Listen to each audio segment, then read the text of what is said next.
Assalamualaikum warahmatullahi wabarakatuh. Saya Fanani dari Kutuk Teknologi. Channel ini kita akan membahas tentang bahasa pemrograman dan tentang bahasan elektronika.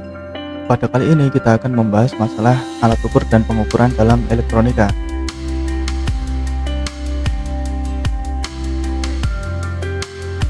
Kenapa kita perlu membahas tentang alat ukur dan pengukuran? Karena di elektronika sendiri kita tidak bisa melihat arus listrik, voltase, daya, dan hambatan pada elektronika secara kasat mata. Di dalam mempelajari alat ukur dan pengukuran, kita mengenal berbagai macam istilah. Istilah yang pertama merupakan instrumen. Instrumen merupakan suatu alat yang digunakan untuk mengukur suatu besaran. Sebagai contoh, kita akan mengukur arus pada elektronika, kita dapat menggunakan ampermeter. Kemudian untuk mengukur tegangan, kita dapat menggunakan voltmeter. Untuk mengukur hambatan, kita menggunakan ohmmeter, dan mengukur daya, kita dapat menggunakan voltmeter. Yang kedua, kita mengenal dengan istilah ketelitian. Ketelitian merupakan suatu harga yang didapatkan menggunakan alat ukur yang mendekati dengan nilai sesungguhnya. Yang ketiga, kita mengenal dengan istilah ketepatan. Ketepatan adalah suatu nilai yang nantinya misal alat ukur kita gunakan untuk mengukur di tempat ini dan mengukur di tempat lain, nanti hasilnya akan sama. Yang nomor 4, kita mengenal dengan istilah sensitivitas. Sensitivitas merupakan kemampuan alat ukur untuk menanggapi sinyal yang dikeluarkan dari hal yang diukur. Misal kita mengukur hambatan menggunakan ohmmeter, maka hasilnya akan langsung ditampilkan saat itu juga atau dalam waktu secepat mungkin. Yang kelima, kita mengenal dengan istilah resolusi. Resolusi adalah perubahan terkecil dalam nilai yang diukur di mana instrumen memberi respon atau tanggapan. Dan istilah yang terakhir adalah kesalahan. Kesalahan merupakan penyimpangan variabel yang diukur dari nilai atau harga yang sebenarnya. Jadi misal kita melihat dari samping, dari tengah, atau dari samping kanan kiri misal seperti itu, maka bisa jadi penglihatan kita akan berbeda. Jadi di situ ada tingkat kesalahannya.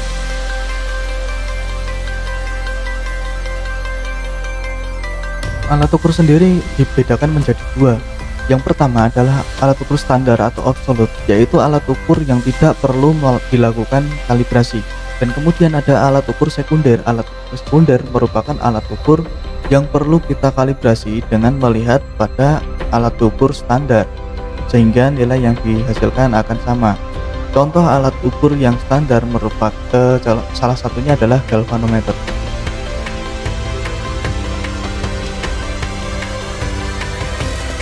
Dalam pengukuran, kita mengenal yang dinamakan sistem satuan dalam pengukuran, yang lebih dikenal dengan satuan dasar dan satuan turunan.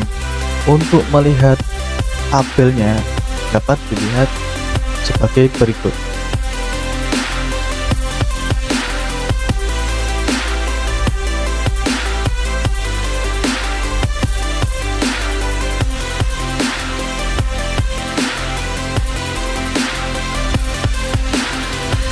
Di dalam melakukan pengukuran, kita juga sering mengenal tentang kesalahan ukur atau kesalahan pengukuran, di mana kesalahan pengukuran ini dapat dibagi menjadi 3.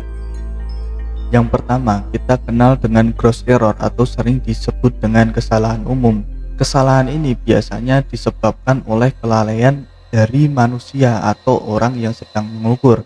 Misal, kita mengukur dengan alat ukur menggunakan ampermeter, kita tidak pas di tengah, tapi melihat dari samping kanan ataupun dari samping kiri, maka itu akan terjadi kesalahan. Kenapa? Karena tidak tepat pada tengahnya, sehingga pembacaan pada alat ukur menjadi berbeda. Yang kedua, kesalahan kedua yaitu systematic error. Systematic error itu adalah kesalahan yang diakibatkan pada alat ukur sendiri. Misal kita bandingkan saja alat ukur yang murah dengan alat ukur yang mahal. Alat ukur yang murah mungkin bahannya berbeda dengan yang mahal, sehingga untuk ketepatan ukuran akan menjadi lebih jelek dibanding dengan alat ukur dengan harga yang lebih tinggi. Kesalahan nomor 3 yaitu random error. Random error merupakan kesalahan yang ditemukan secara acak. Kesalahan ini biasanya ditemukan pada pengukuran dengan rentang waktu yang agak panjang. Dan untuk menghitungnya nanti menggunakan metode yang dinamakan statistika.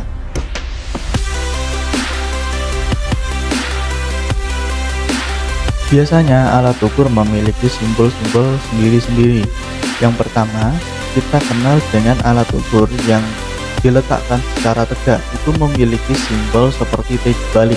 Kemudian ada alat ukur yang diletakkan secara datar, maka alat ukur tersebut akan dapat presisi apabila kita mengukurnya dengan diletakkan secara datar. Kemudian yang ketiga, biasanya kita ada alat ukur yang harus diletakkan pada sudut-sudut tertentu. Misal kita 60 derajat, maka alat tersebut harus diletakkan 60 derajat agar dapat mengukur secara presisi.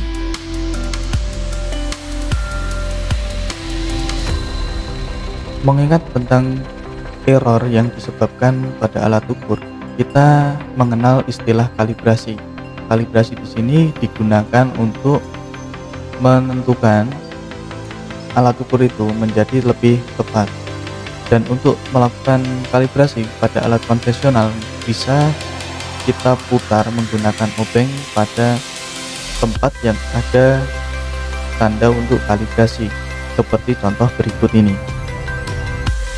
Pada ampermeter, kalibrasi sederhana dilakukan dengan cara menempatkan ampermeter itu sejajar atau dipasang secara seri. Kemudian kita bandingkan arus yang melewati ampermeter yang sudah sesuai dan kita sesuaikan ampermeter yang belum sesuai, disamakan hasilnya dengan pengukuran pada ampermeter yang sesuai. Untuk kalibrasi pada voltmeter arus searah, biasanya kita tempatkan voltmeter, kita pasang sejajar atau paralel dengan voltmeter yang sudah sesuai, kemudian kita samakan. Untuk diagramnya seperti ini. Untuk pengukuran arus, ampermeter dipasang secara seri terhadap rangkaian elektronika. Kemudian untuk mengukur tegangan, maka voltmeter harus dipasang secara paralel pada rangkaian elektronika. Sedangkan untuk daya, maka dipasang secara seri paralel seperti pada diagram seperti ini.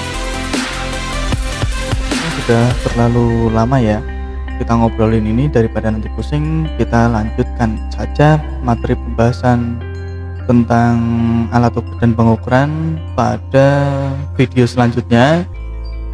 Kita cukupkan saja pada kali ini, dan jangan lupa like, subscribe, dan bagikan ke teman-teman kalian apabila ini dirasa sangat membantu.